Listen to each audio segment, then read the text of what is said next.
qualified. With the face to tie.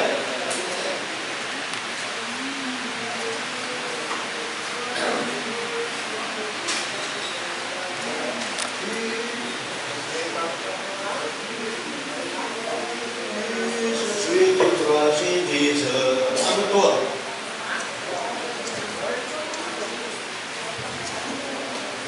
Jesus, Jesus, how I trust Him, how I prove Him more and more. Jesus, sweet to trust in Jesus. Kantahan tayo. Jesus, sweet to trust in Jesus, just to take Him at His word, just to rest upon His promise, just to know He said the Lord.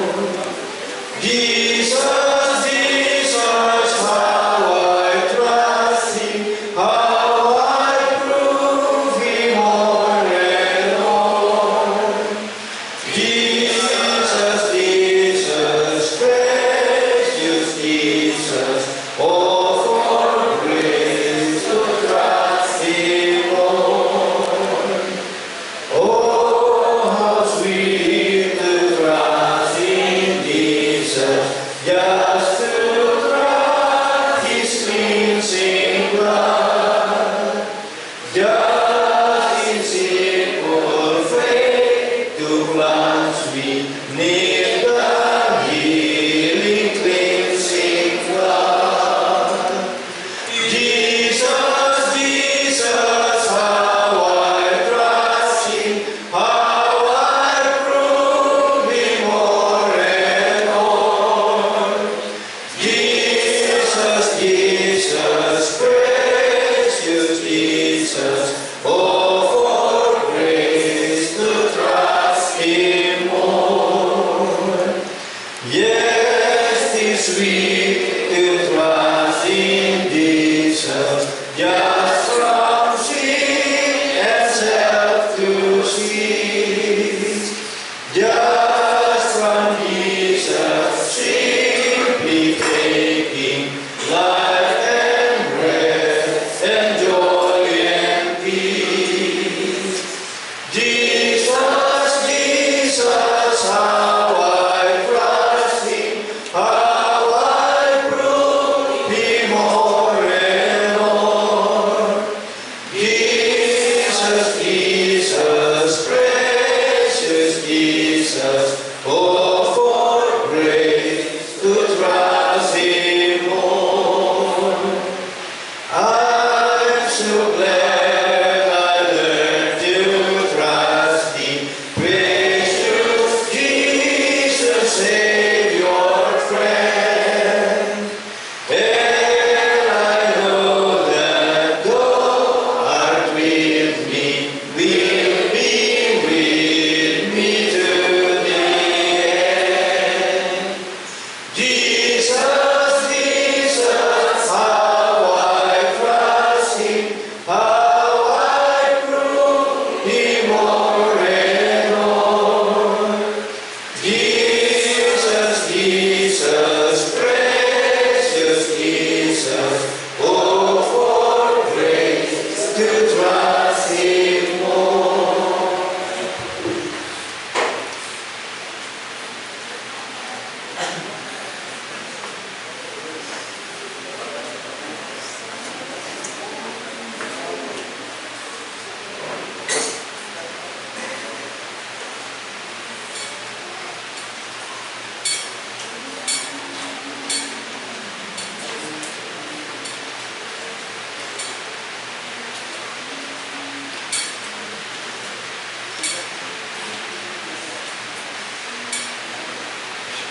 Sa song number 43 sa English, Alas indeed my Savior may.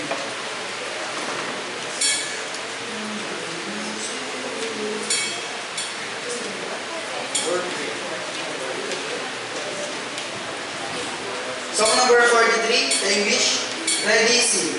Alas, indeed, my Savior bleed, and in my sovereign life. Would he devote God's sacred head for such a worm as I? At the cross where I first saw the light, and the burden of my heart rolled away.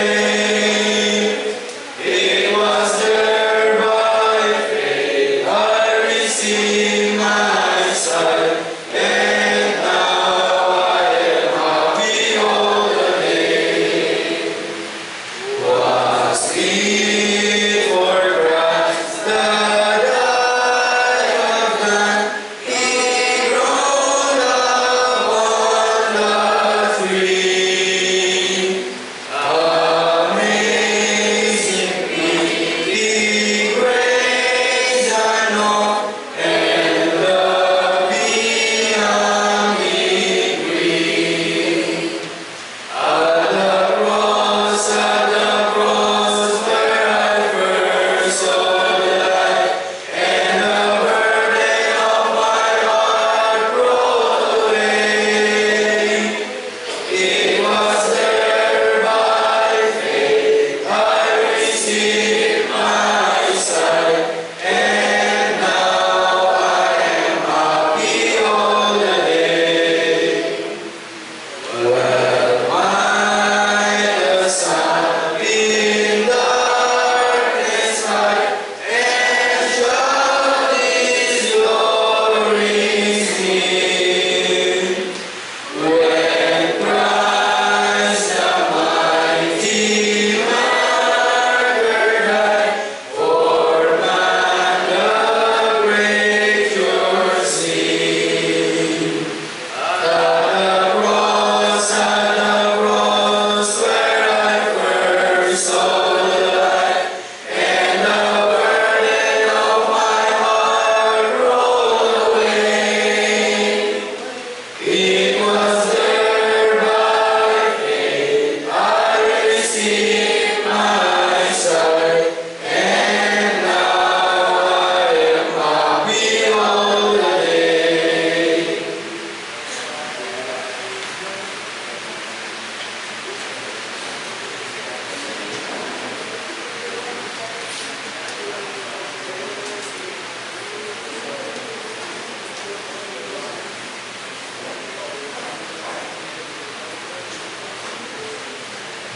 Song number 35. There's power in the blood.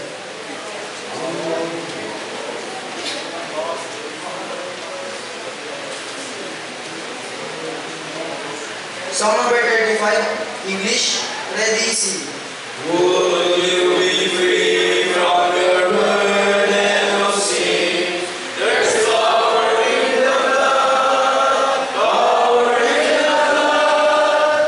For your neighbor, victory win. There's wonderful power in the blood. There is power, wonder-working power in the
kakabsat number 53, Ilocano.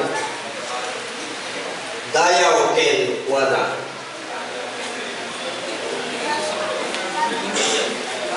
Paulit kakabsat number 53, Dayaw Ken Wana.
May sapay kakabsat Ilocano manin.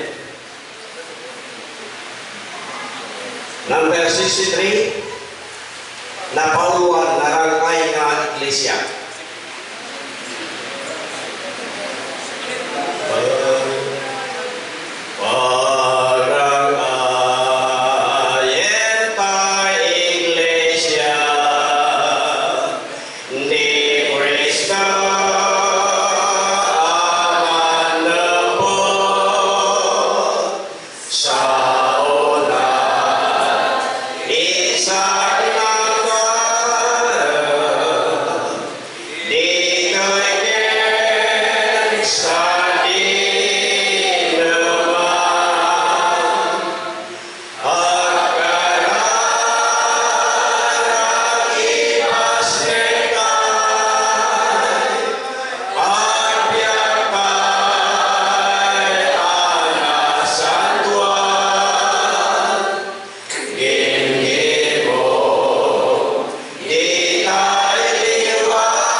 Isang mapagpalang hapon po sa ating lahat mga kapatid. Sa mga hindi ko po nakakakilala,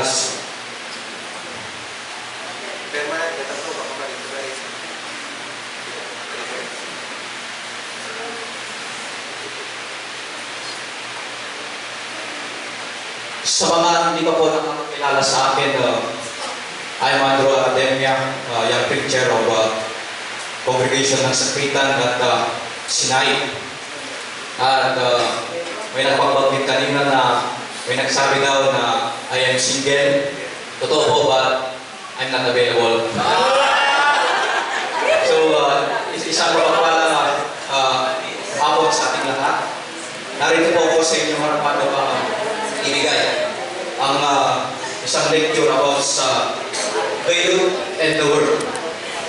So, tayo po yung magsimula.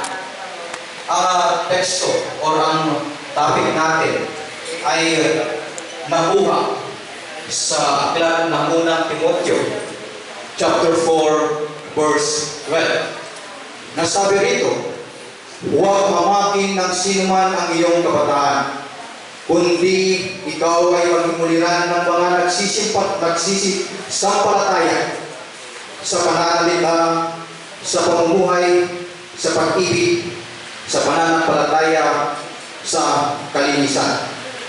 So, bago ang lahat mga kapatid, if we say youth, if we search, ibig sabihin mga kapatid, ito ay it refers to the time like when one young, especially the period between childhood and maturity. So, meron na tayong tamang pag-isip. Alam na natin yung tama at mali. And if we say word, mga kapatid, the youth and the word, ito ay mababasa sa 1 John chapter 2, verse 15 to 17. Sabi dito,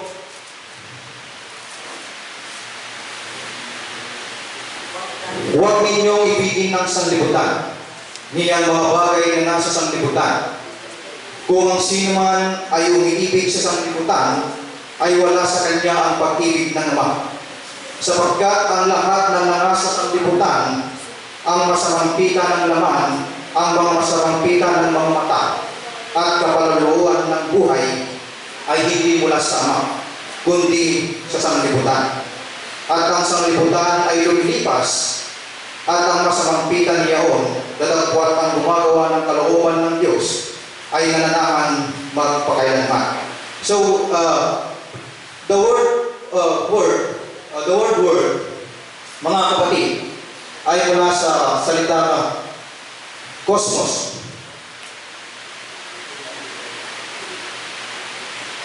Na isa sa mga ibig sabihin nito ay the word system. Ibig sabihin yung sistema ng mundo, the evil one, mga masasamang gawain gaya ng worldly desire, pagsunod sa mga yung sa 16 sabi sa mga masasamang pita ng mga mata at ng mga kapalaluan sa buhay. So ngayon, the topic natin na the youth and the world. Bakit? Kasi ang mundo ay patuloy na nagbabago. Nagbabago sa pamaraang nai-impluwensyahan ng mga kabataan ng mga gawain masasama dito sa earth or dito sa mundo, mga kapatid. Kagaya na lamang ng mga cultural and peer pressure or social pressure. Ibig sabihin, there is a struggling between living. May pagkakaiba o may pagkaka-contradict ang pamumuhay natin sa kagustuhan ng Diyos at sa temptation na nangyayari sa mundo, mga kapatid. Example ng mga cultural beliefs or cultural pressure na nangyayari sa mundo. Minsan may mga pamahiin na ating mga magulang, parang nahihiya tayo na hindi sumama. Or nahihiya tayo na hindi na natin gawin. In a peer pressure, meaning social pressure, minsan mga kabataan, parang inu-influensyahan tayo ng mga kabataan sa labas na gumawa ng masama kasi kailangan natin sumama kasi baka hindi na tayo tanggapin. Yun yung mga bagay na isa. So bakit the youth and the world or Christian youth? Ito mga kapatid. Ibig sabihin, meron tayong sasagutin na tanong na kung paano tayo mga Kristiyano, paano tayo mabuhay dito sa mundo o sa mga gawain dito sa mundo. Masasamang gawain dito sa mundo. Dun sa 1 Timothy chapter 4 verse 11, verse 12 na sinabi binasa natin. We should be, unang-una sa lahat mga kapatid,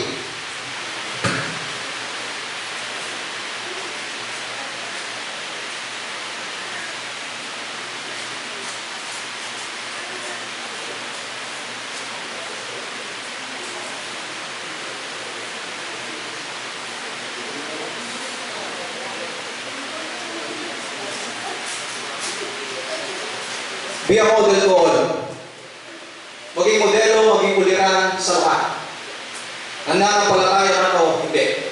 Believers or non-believers.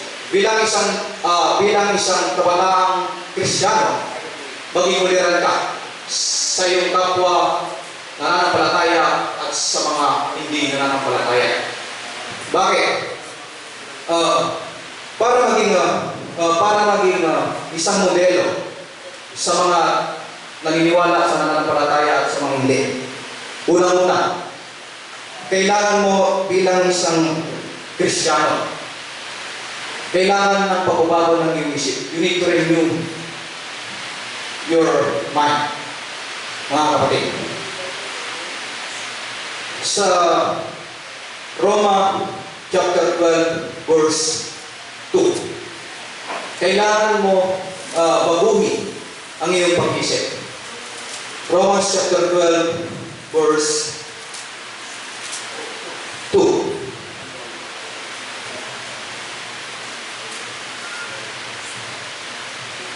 At huwag kayong magsiyaon sa sanglibutan nito, kundi mag-iba kayo sa pamamagitan ng pagbabago ng iyong pag-isip upang mapatunayan ninyo kung alin ang mabuti at kaaya-aya at lubos na kalooban ng Diyos.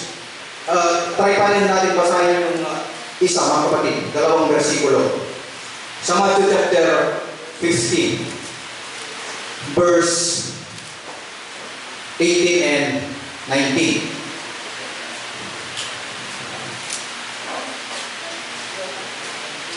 Dadagwat ang mga bagay na lumalabas sa bibig ay sa puso ng gagaling, at siyang nagkakahawa sa tao.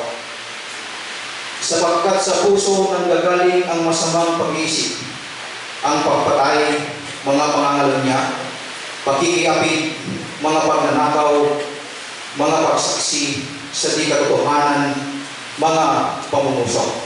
So ibig sabihin, the heart is the source of good and evil thought, mga kapatid. Ang puso nang gagaling ang mabuti at masamang pag-iisip minsan, yung mga actions natin, na nagko-connect sa ating isipan. So, ibig sabihin na ang puso at isipan natin ay unified. Na doon ang gagaling natin individual. Sabi doon sa binasa natin na 18 and 19, sapagkat sa puso nang nagaling ang masamang pag-isip. At kung ano yung lumalabas sa ating bibig, yung nagagaling sa ating puso. So kung may pagkakataon na tayo galit na galit yung puso natin, nakakapagsalita tayo ng masama sa kapwa natin, sa kapatid natin, sa pamilya natin. At kung in love naman yung puso natin, so nakakapagsabi tayo ng I love you sa ating mga kung malungkot naman yung ating puso, wala tayong imig-imig, magagalang bagay mga kapatid. So sinasabi niya na kailangan dapat mabuti ang ating puso sa lahat ng bagay. Nang sa ganon, magkaroon ng kaliwanagan ng ating pag-isip, mga kapatid.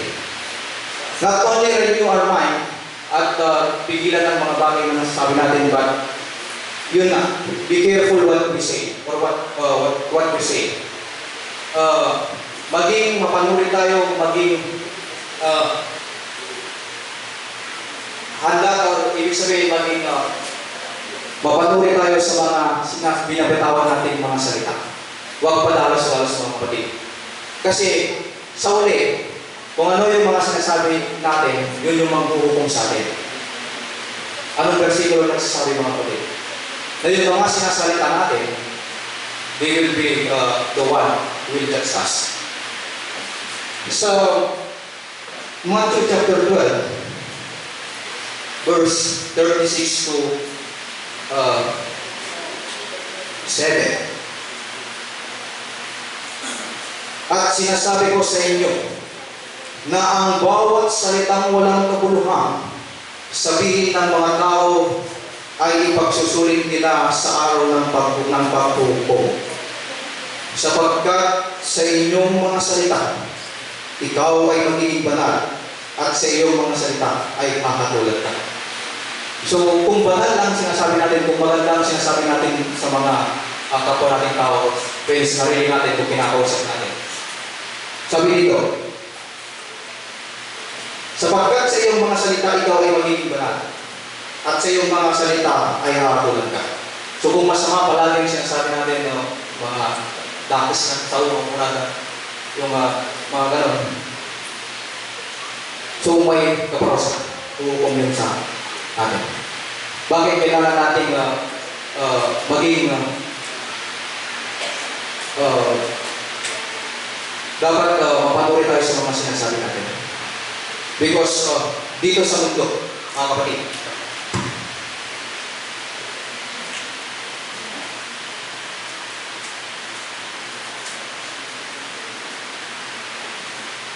lalo-lalo na ang mga kabataan.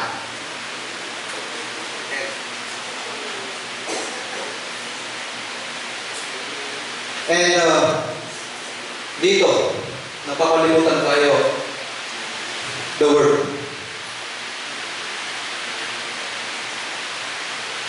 Ibig sabihin, we are the center of attraction, mga kapatid. Ang isang Kristiyano, kumbaga, kung pupunta kayo sa isang party, tapos makakita kayo ng may mahabang buhok, maganda yung suot, lahat titingin. Paglakad mo pa lang sa kanilang harapan, konta tayo, you are the eye of the ng event na yan. You are the center of attraction. Bilang isang Kristiyano, kapwa natin pananampalataya o hindi, lahat tayo yung center of attraction. Meaning to say, minsan, hinihintay nila tayong magkamali. Kaya nga, we need to renew our mind. Kailangan mabuti. And then, yun nga, be careful what we say. Kasi sasabihin nila, ano naman yung preacher o yung Kristiyano na yan, nagsasalita ng masama, nagkikipag-away, gano'n. And, our actions, mga kapatid, are always seen. Lahat ng action natin nakikita ng mga tao. Saan versikulo nagsasabi? Sa ikalawang Korinto, 2 Corinthians chapter 3, verse 2. Sabi, kayo ay ang aming sulat na nasusulat sa aming puso. Nakikilala at nababasa ng lahat ng mga tao. So tayo ito mga kapatid. Na lahat ng tao na nakapaligid sa atin, nakikita yung mga actions natin. For example ako, sa akong preacher. Kung makakita kayo ng normal na tao na pagkakilala nyo sa kanya, ay talagang lasinggero. Kung nakita nyo sa daan, na lasing-lasing, natutulog, na sobrang lasing, sabihin ng mga tao, normal lang yan. Pero pag ako, nakita nyo lang kahiga dyan, nalasing na lasing. So, it's a kind of picture, right? Yan ba ang parang mapuhuna yung gawain ng isang Kristiyano. So, we are the center of attraction ng mga kapatid. Kaya, be careful, sabi ng Diyos. Be a model to all. Maging uliran tayo sa lahat. Mga kabataan. Pangalawa, mga kapatid,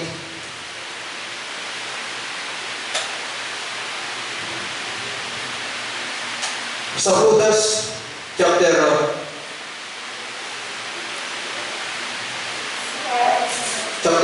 verse verse 23. Sabi dito,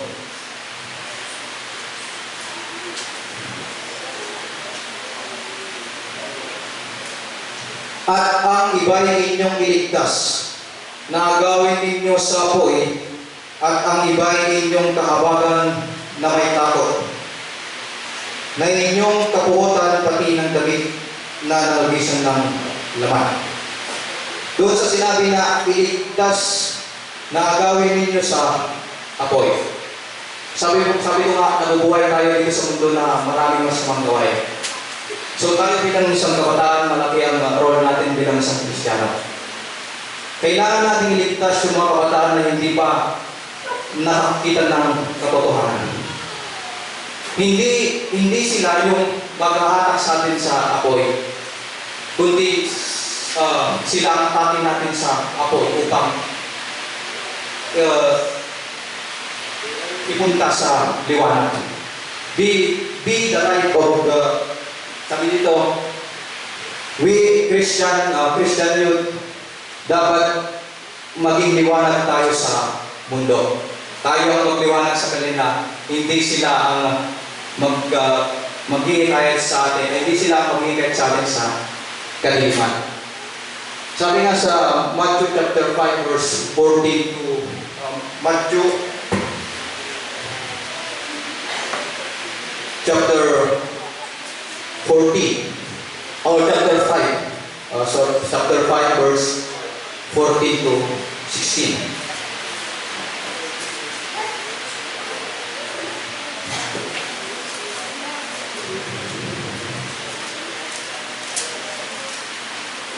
Matthew chapter 5 verse 14 to 16 sabi, kayo ang ilaw ng sanglibutan.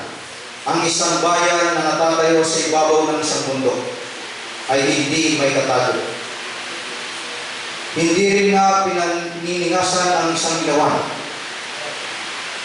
at inilalagay sa ilalim ng isang takalan, kundi sa talagang lalagyan ng ilaw at lumiwanag sa lahat ng nasa bahay. Lumiwanag na kayo ng inyong ilaw sa harap ng mga tao upang makita nila ang inyong mabuting gawa at kanilang luwalhatiin ang inyong Ama na nasa langit. So, bilang isang Kristiyano mga kapatid, nagbibigay tayo ng liwanag sa kadaliman dito sa mundo. Alam ko na kabataan, patuloy tayong nangyayari ng mga kaibigan natin na umattend ng mga Bible study, umattend ng pagtitipon. It's the meaning, you will be the light of this world, mga kapatid. Isa ka, nang sa ganon, mapatunayan mo na you are really the light of the world. You need to live boldly. Ibig sabihin, kailangan mo panindigan yung pagiging Kristiyano mo sa pagsunod mo kay Yesu Cristo. Kasi doon sa Acts chapter 4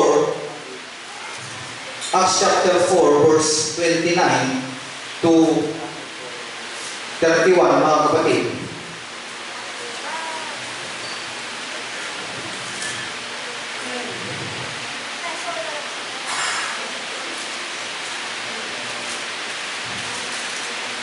sabi dito, Acts chapter 4 verse 29 to 31. At ngayon, Panginoon, tingnan mo ang kanilang mga bala at ipagkaloob mo sa iyong mga lipin na salitain ang iyong salita ng buong katapangan. Samantalang iyong inuunat ang iyong mga kamay upang, or hanggang doon lang mga kapatid, sa 30, 31. Samantalang iyong inuunat ang iyong kamay upang magpagaling at upang mangyari nawa ng mga tanda ng mga kababalaghan sa pangalan ng iyong banal na Jesus. At nang sila'y makapagpanalangin na ay nayanig ang dakong pinagkakatid, una nila, at nagpuspos sila lahat ng Espiritu Santo ng kanilang sinasalita na may katapangan ng salita ng Diyos.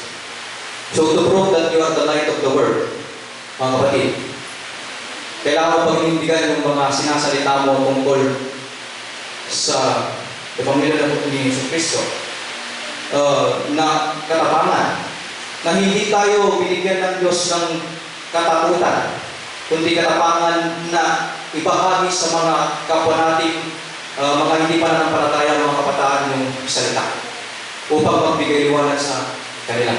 So there are purpose na tayo ay naging Christian youth. And that is to share na may buong katapangan ang mga salita ng Diyos. So paano mo mahahatak ang mga tao sa kadilimang kinaroroonan nila kung takot kang ibahagi sa kanila ang salita ng Diyos? You are not the light if that's the case, mga kapatid. And the other thing, so sabi sa ikalawang Timoteo 1 verse, chapter 1 verse 7, ito, na for God gave us the Spirit not of fear, but of the power of love and self-control.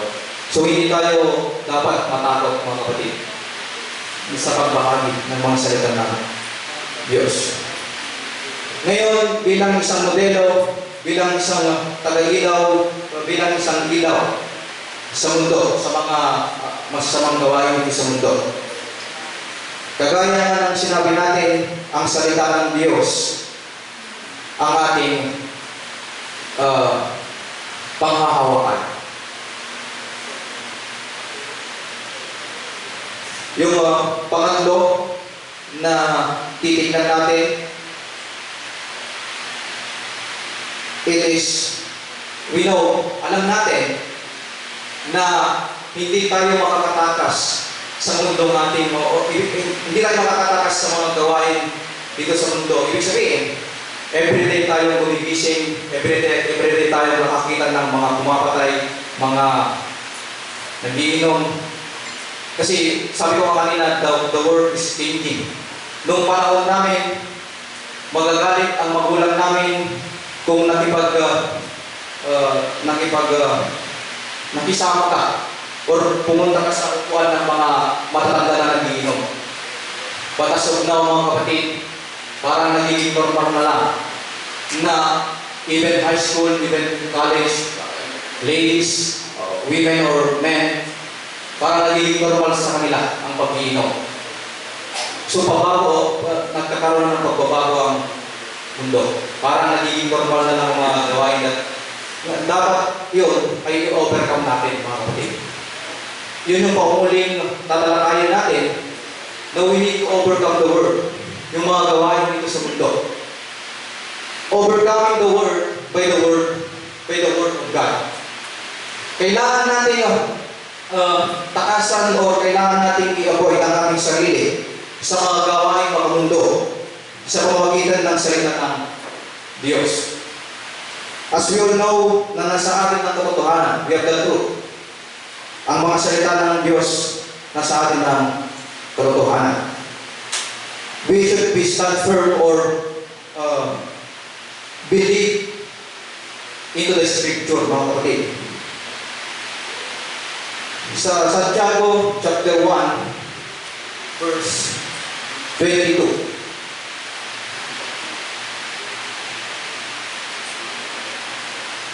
Datapwat maging tagatupad kayo ng salita, at huwag tagapakinig lamang na inyong dinadaya ang inyong sarili.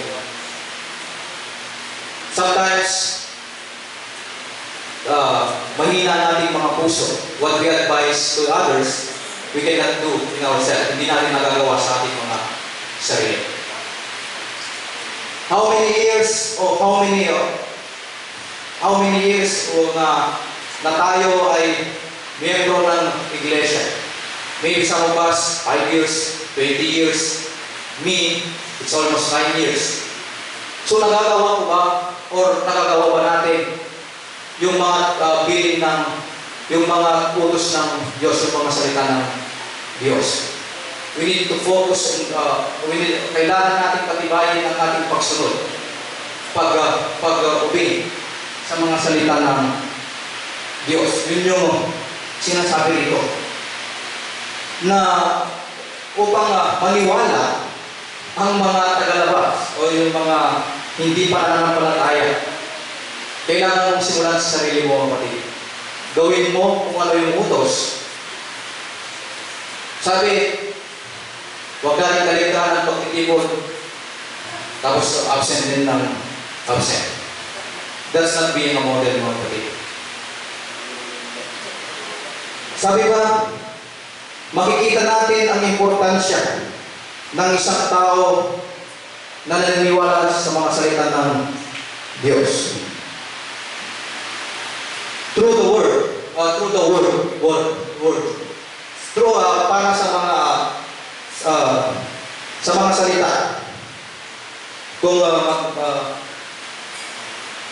Kung pagtitibayin natin ang ating paniniwala sa mga salita, may iwasan natin ang tukso. Kagaya ng ehemplo ni Jesucristo, nung siya ay mag-isa sa ila, na 3 beses siyang tinukso ng diablo.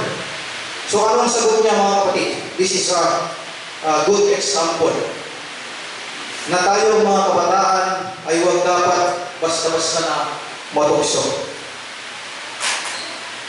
Satan tempted Jesus Christ in the wilderness sa Matthew chapter 4 verse 1 to 11. Pero ang sagot ng Diyos noon, hindi lamang sa tinapay ng buhay ang tao, kundi sa mga salita ng Diyos. 100% sure, mga kapatid. If we have the word, yung mga salita ng Diyos, kailanman hindi tayo makukuha sa ibil, kundi tayo ang magliliwanag sa kanila. Pangalawa, para ma-overcome natin ang mundo, there is a power of prayer and the power of fellowship. Kagaya ng nagawa natin ito, mga kapatid. This is one kind of fellowship. Na nag-iisa tayo sa gawain na kaglugod-lugod sa Diyos. Ina-encourage ko ang bawat isa sa atin na bawat araw, don't forget to pray, mga kapatid. Humingi ng guidance sa Panginoon sa mga araw-araw. Fellowship natin mga kabataan, lahat tayo mga Kristiyano. Doon sa Hebrew 10:24-25, na I think the importance of worship, mga kapatid. Diyan nakapag-relate tayo sa isa-isa sa mga aral na encourage tayo upang patuloy na maniwala sa Diyos. Everything in this world, mga kapatid, lahat ng mga gawain masasama dito sa mundo ay hindi na dapat natin gawin. Because we are not from here, ngunit tayo na ay naka-raise sa langit. So, ang pinakamagandang gawin, tayo mga kabataan, tayo lahat, mga magulang, is to serve God. Yan yung pinakamaganda sa lahat na gawin natin. So, sasabihin ng Diyos sa atin, you are not alone in the world. Hindi tayo nag-iisa sa laban dito sa mundo, kundi binigay na ng Diyos sa atin ng lahat kung paano natin lagpasan o i-overcome ang mga kasalanan. We need to stand firm in our faith, mga kapatid. Sa John chapter 16 verse 33,